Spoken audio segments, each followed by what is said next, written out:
Good evening. Let me wish you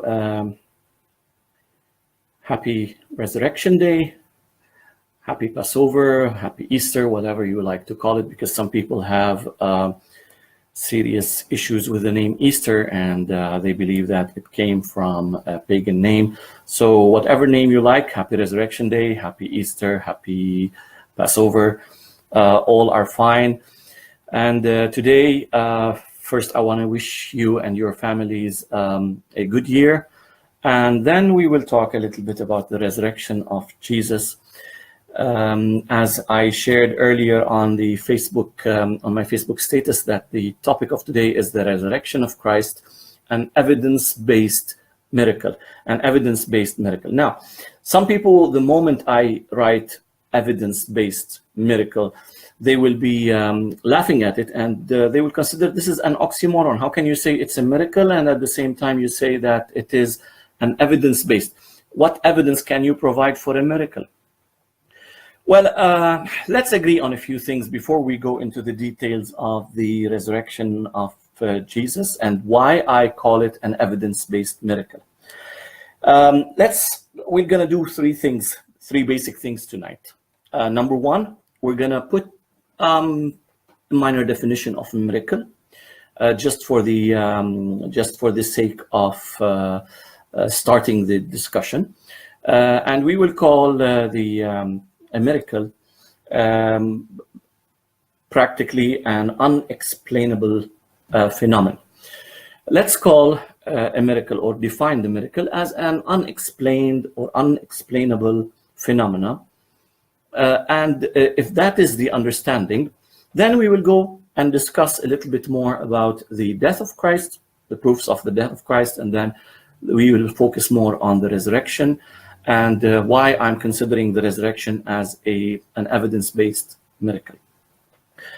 Number one, only materialists will argue, or materialist people or atheists usually will argue that miracles don't happen, or let's say supernatural phenomena, unexplainable events happen. There are a lot of unexplainable events that happen around the world. Healings, supernatural phenomena, natural phenomena, many things that cannot be explained in the material or with a microscope or in a physical scientific basis. Why? Because there is a different aspect to the world than just the material.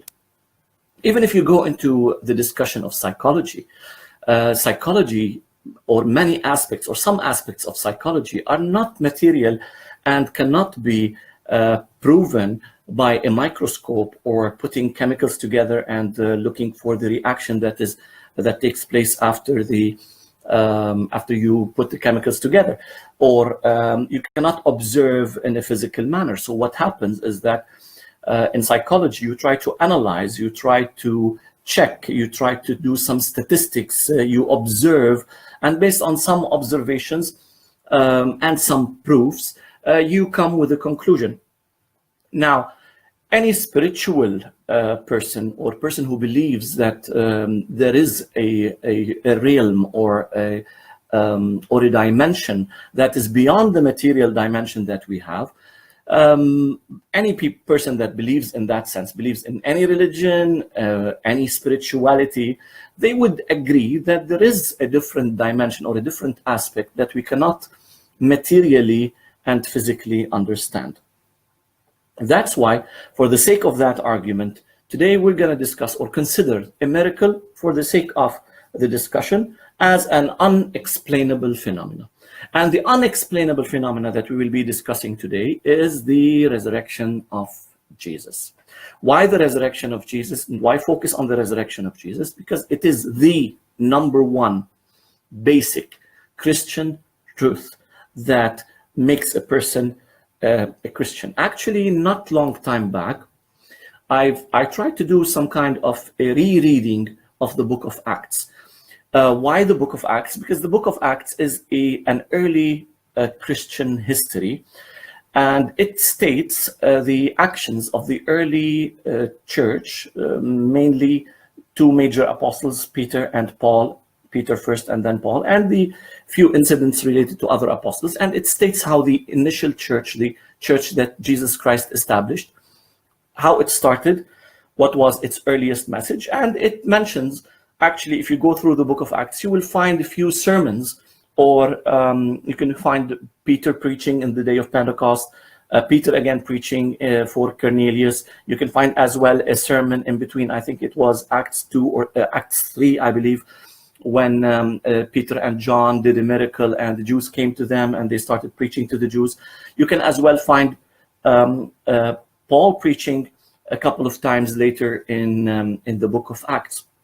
So what I was trying to do is, after I became a universalist, I wanted to see how the gospel was introduced by the early church and if that comes in line with the universalist thinking. So I went through the book of Acts and I tried to find the common denominators in all the preaching or the sermons that the early church did, specifically the ones that were in the early phases of Christianity, mainly with Peter. And even with Paul, but mainly with Peter, because these were the first sermons and they carried the original Christian preaching. And I found three elements, three elements that are shared in each and every sermon that mentioned in the book of Acts. Number one, that Jesus is Lord. And we can discuss that later once I get into the Trinity and the teaching of the Trinity and what does it mean that Jesus is Lord. I've touched on that element earlier once in a live broadcast about the Trinity, but that element is an essential Christian element. Number two, the resurrection of Christ and definitely the death on the cross. So this is the second element, which is the resurrection of Christ. And the third element is the necessity of believing in Jesus for the forgiveness of sin. Sometimes it's mentioned as faith. Sometimes it is combined with the word repentance or a change of mind or change of mentality. But these three elements exist in the different sermons that I've went through in the book of Acts. And in addition, not only that, even if you look at the Paul's letters, the letter to the Romans, chapter 10, for example, it speaks about salvation and it gives two basic elements of the salvation. If you confess with your mouth that Jesus is Lord and believe in your heart that God raised him from the dead, you will be saved. So there is a confession of mouth and there is faith in the heart that he was raised from the dead. So the resurrection element is always present and it is only equivalent to the lordship of Jesus Christ, which is another tenet of Christianity. Those two elements and faith in both elements and the confession of these elements is the most important Christian factor. That's why it's not Christmas that is the most important Christian holiday. Christmas has the most gifts and advertisings and promotions, but the most important remembrance that we have as Christians is the Passover, the death and resurrection of Jesus Christ to save everyone. Actually, if you look at the Bible, and we will look into that element later, out of the four Gospels, two mentioned the virgin birth of Jesus, but the four of them mentioned the resurrection of Jesus. That's how important the resurrection is to the Christian message. That's why today we're going to discuss the resurrection of Jesus Christ, the distinctive Christian element that either makes a person Christian or, it just is a proof. If you don't believe in the resurrection, then definitely you're not a Christian. Now, let's get into the facts. Let's get into how we will approach this proof of the resurrection and what evidences are there related to the resurrection. As we discussed earlier, we're not going to discuss today the proof of, or we're not going to discuss the type of miracle, the possibility of a miracle happening. We'll not go into that because, again, that is unprovable in material sense. But what we will be discussing today is, let's say that we are sitting in a court atmosphere, and we have to provide some evidence. What evidence can we provide to prove or to disprove the resurrection of Jesus? And if we're going to look into the material or the witnesses and the testimonies and the facts that are presented to this court, how can we view the resurrection of Jesus Christ? Actually, this topic has a lot of details, and it can take hours for me to discuss. What I will be doing today is just mentioning and listing a few arguments and few testimonies and evidences. But definitely I will not be able to touch each and every evidence because there are so many details that can be proven. Actually, one of the books that I would recommend is a book by Josh McDowell and his son, Shane McDowell. This book was recently published, and it's an update on an earlier copy, which is Evidence That Demands a Verdict. There was a previous version, and now Josh McDowell added his son Shane to the picture, and both of them, they have revised this book, introduced new sections, and provided it, I think, late 2017. I got it through Amazon.com, but it's a very important book, especially if you're a conservative who believes in the literacy of literal implementation or literal proofs of the Bible. For the sake of this discussion that we're having, I'm not going to get into the details of this book, but just to mention that within this book there is around 70 pages dedicated, and when I talk about pages, it's a big page that has a lot of details and a lot of scientific views. It has 70 pages just about the resurrection. Chapter 10, it says the resurrection. The title is The Resurrection, and it has so many details. What I will be arguing today, I haven't taken this from this book because I just looked at this book a few minutes ago before going live, and but it has some good titles. It speaks about the details, proves the death of Christ, proves the resurrection of Christ in a very reasonable manner. But what I would be looking today is purely what I see as evidence, without going to the scientific details of the details, but I would just look at the witnesses, the proofs, and we will just look into some testimonies that are there for us. The first testimony that I will be looking at is the Bible testimony. And what do I mean by the Bible testimony? You know, in a court of law, usually they bring witnesses, and they bring one witness, they check the credibility of this witness, they bring another witness, they make sure that there is consistency in the testimonies of people so that they make sure that they are credible. And if they are credible, they take the testimony into consideration. And if you bring 2, 3, 4 witnesses who say the same fact and the same truth and describe it in the same way, usually you consider this story reliable.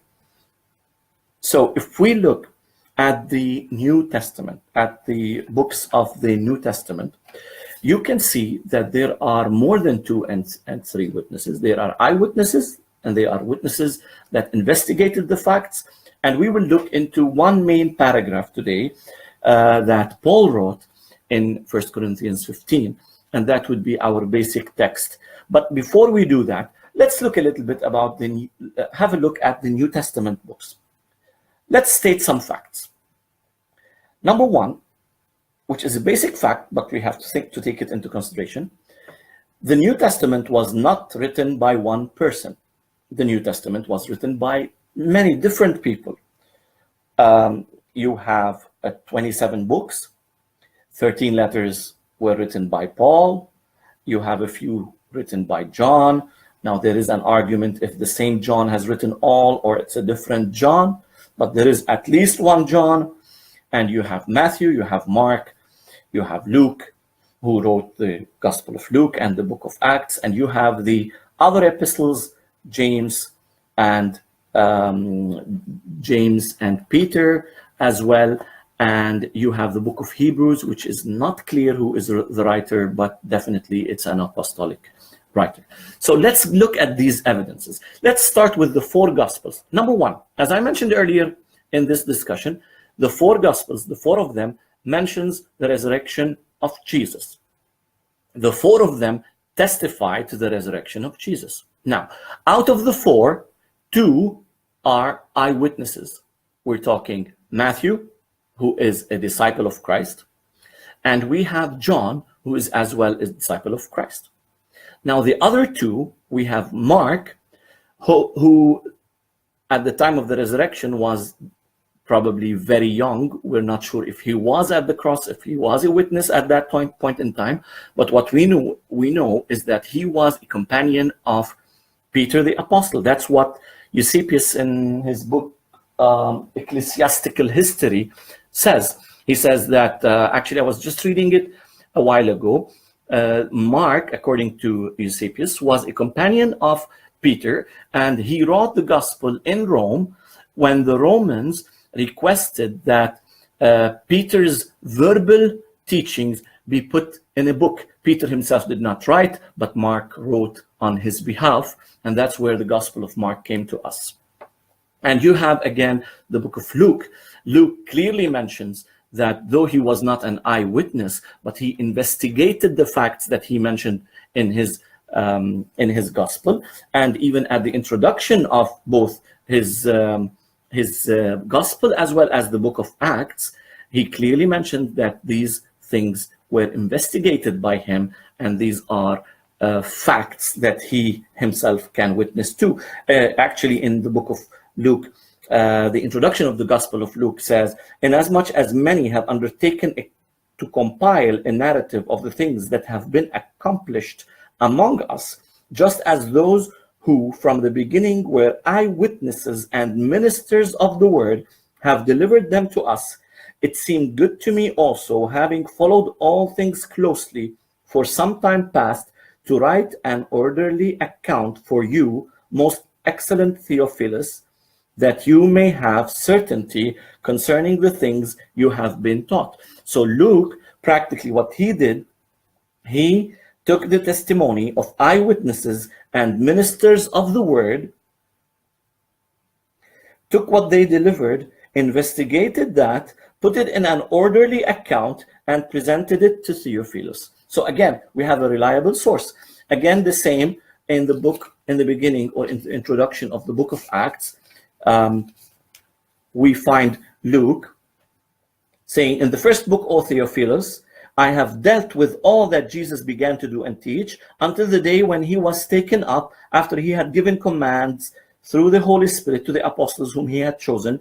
To them he presented himself alive after his suffering by many proofs, appearing to them during 40 days and speaking about the kingdom of God." This is another testimony that Luke is mentioning. And then he mentions and he continues the story after Jesus rose from the dead. So here we have, only in the four Gospels, we have four testimonies of two eyewitnesses, one who took the information from an eyewitness, who is Peter, and then you have Luke, who did an investigation from the eyewitnesses, as well as from the ministers of the word, who witnessed these events that happened and were accomplished during their lifetime.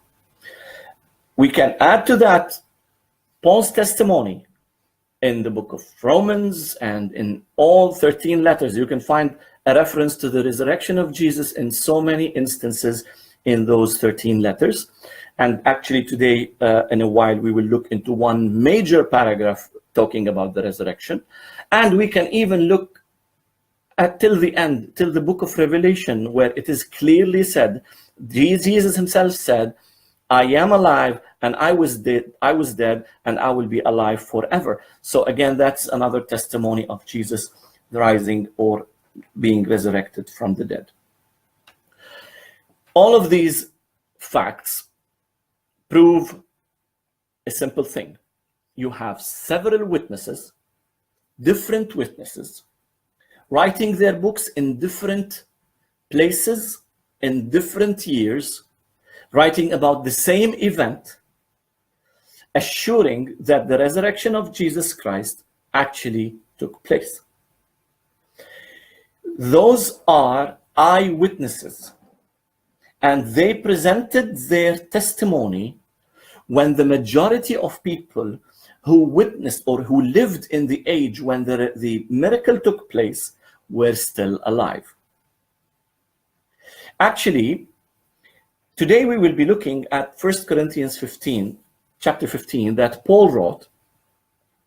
And as I was investigating this letter, 1 Corinthians 15, I took some conservative theologians and I took some liberal theologians just to check if there is any deviation in the projection of when this letter was written.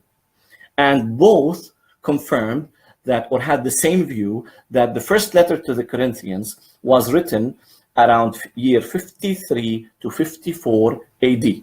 53 to 54 AD is around 20 years away from the actual incident itself, the resurrection of Jesus, which took place between around year 29 AD, according to the Gregorian calendar that we follow today. So we have people writing about a miracle, eyewitnesses testifying that it happened actually. It's not one testimony, it's not two testimonies, it's multiple testimonies. And now we will get into the huge number of testimonies proving that Jesus rose from the dead.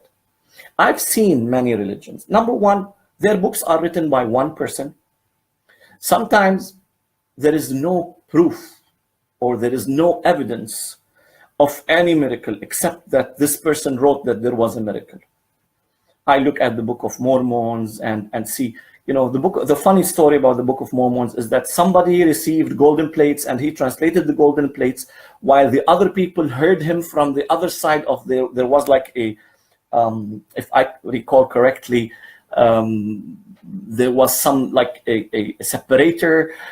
He was saying the translation and some other people on the other side who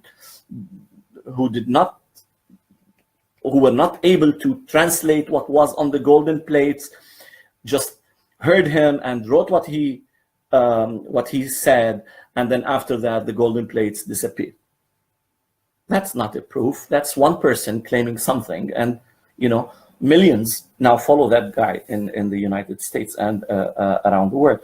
Now, in the New Testament, we have multiple writers writing the same story in consistency and proving and testifying that the resurrection actually happened. Now, let's go and read 1 Corinthians. So, as I mentioned, just for the sake of the record, this book is the Bible, an introduction by Jerry Sumney. This guy is more liberal, and he tends to believe in the mythological aspect of the Bible. So he's a liberal, and he says that 1 Corinthians in page 307 of his book, he says 1 Corinthians was written in about 53, 54 in response to a letter some in the church wrote to Paul. This is the liberal view, and you have as well the conservative view, and I'm taking this from the ESV Study Bible. Well, I have to. Okay, it's too white to appear, but this is the ESV Study Bible, and in the introduction to the letter of 1 Corinthians, it states.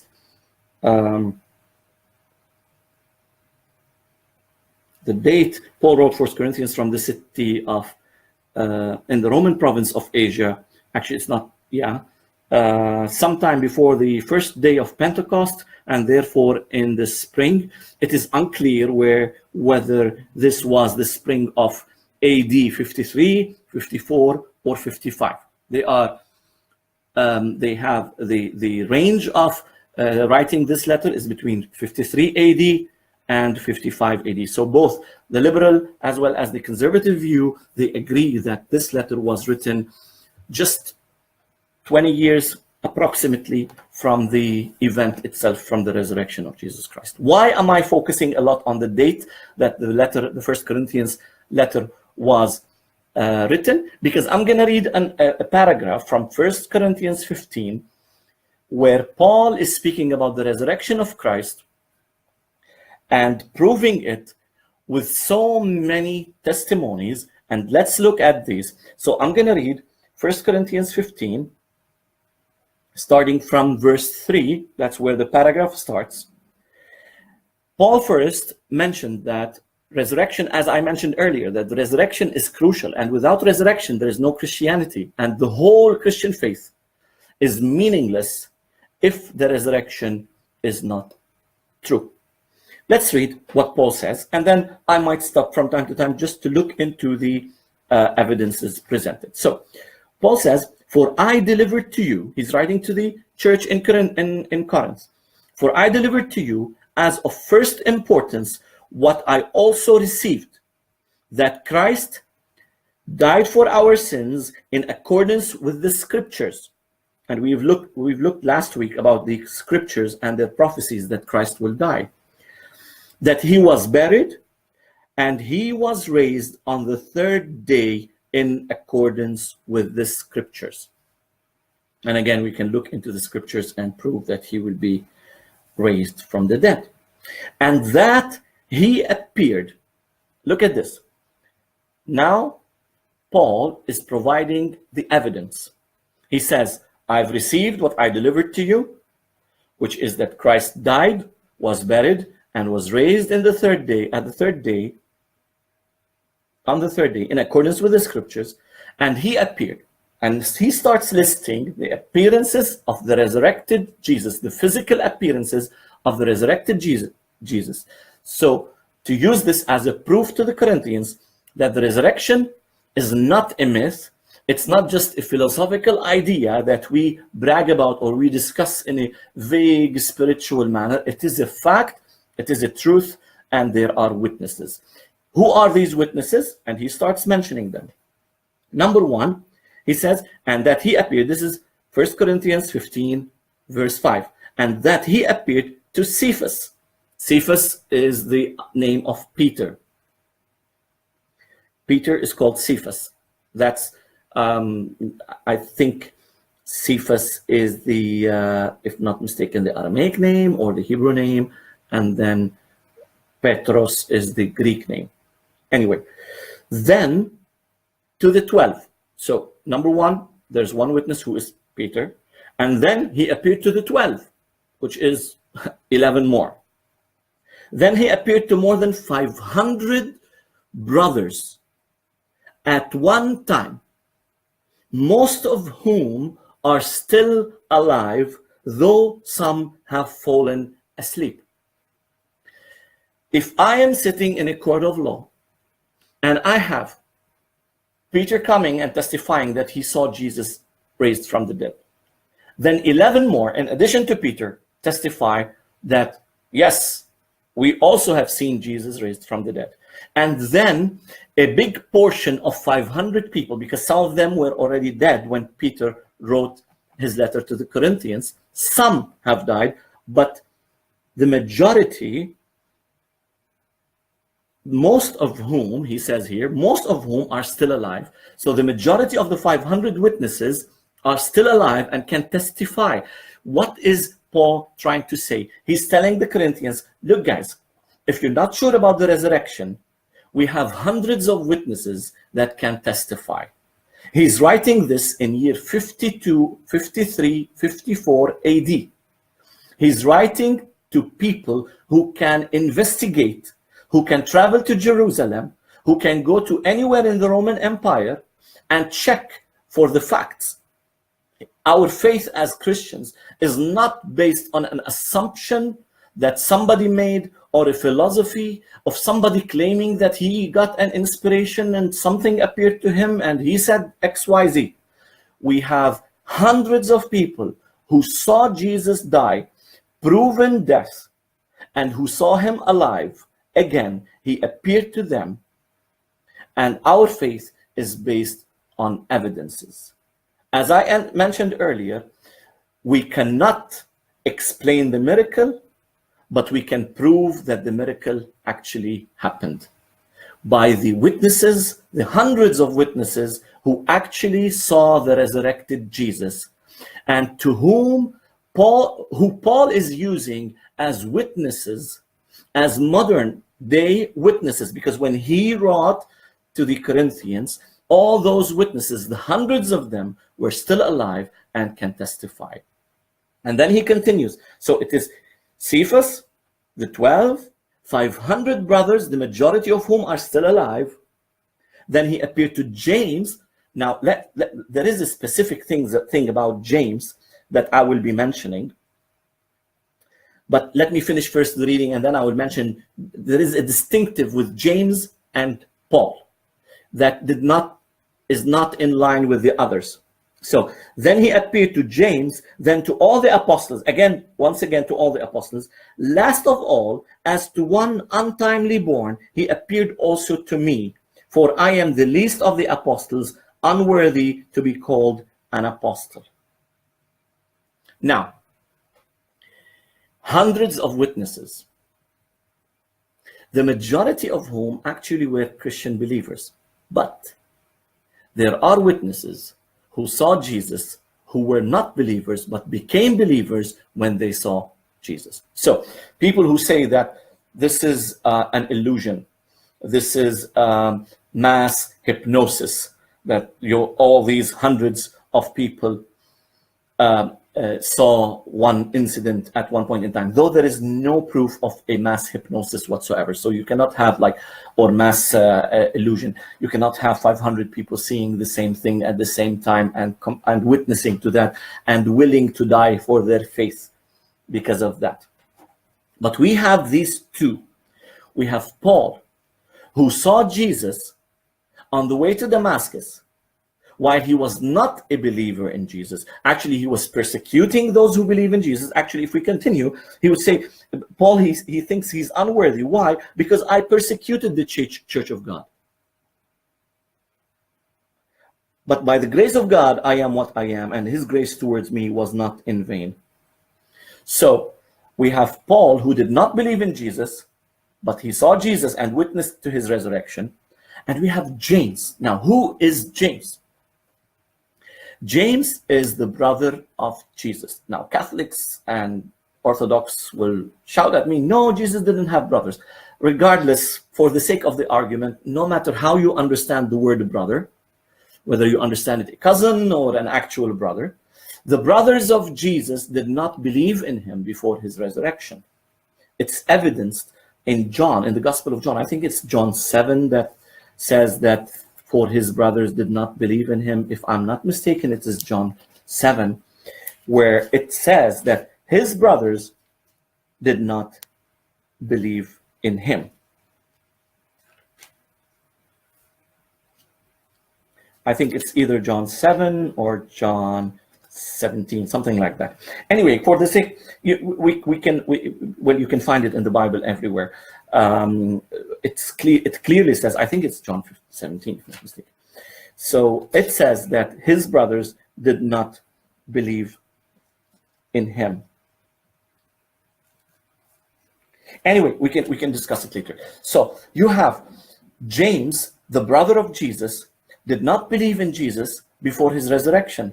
After the death and resurrection of Jesus, his brothers started believing in him, and you can find them that they joined the church.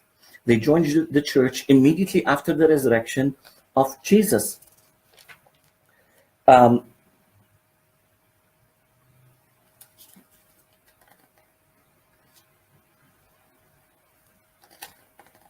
You can see that they were gathered with the church in the book of Acts.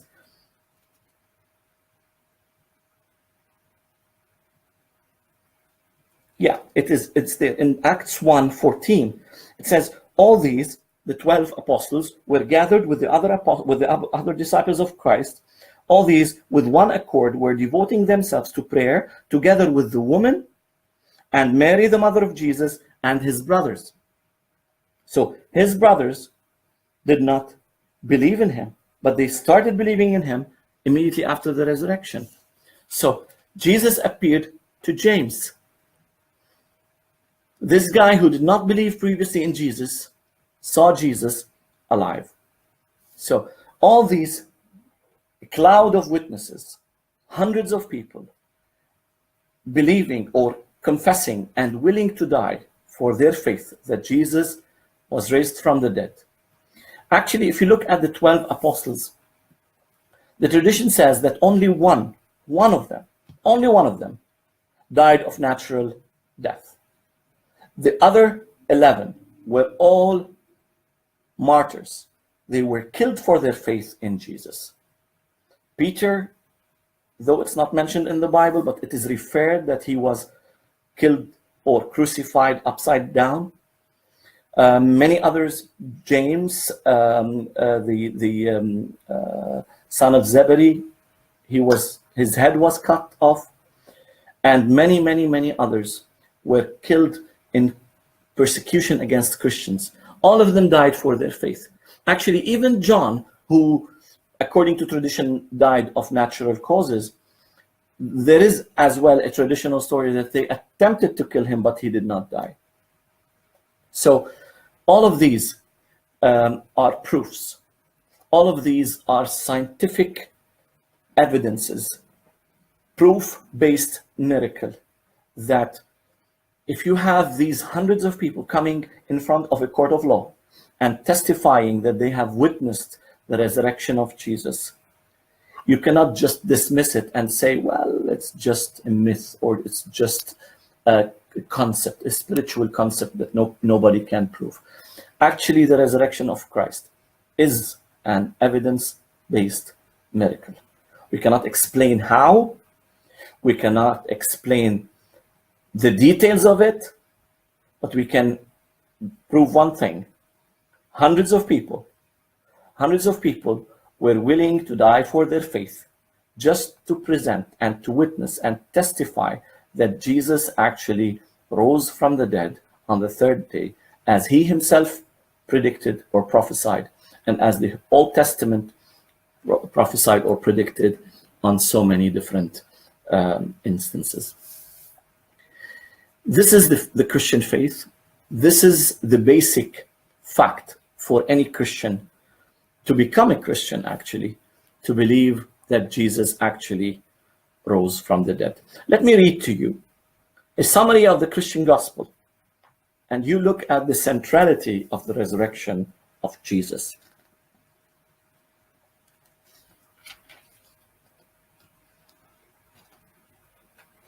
Look at what Peter preached in the book of Acts, chapter 10, and I will close this broadcast today with the reading from Acts 10, verse 34.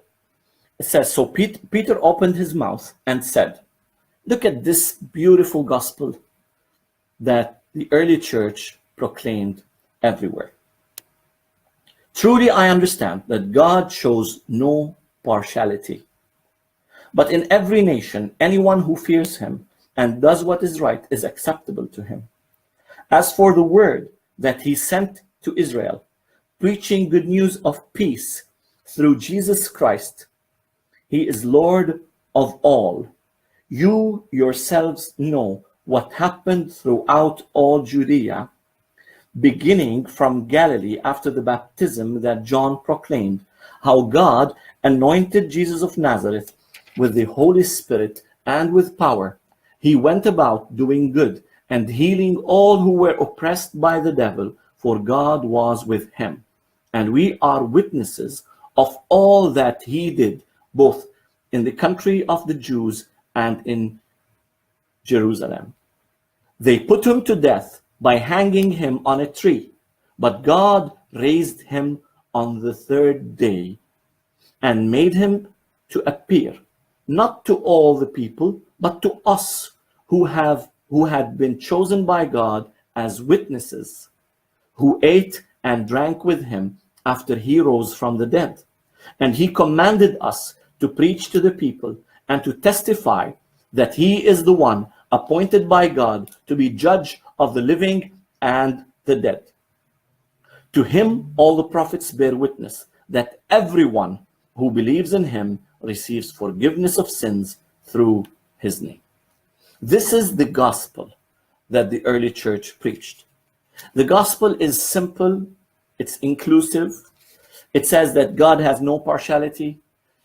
God doesn't look at the skin color, at the gender, at the age, at the country, at the nation, at the continent.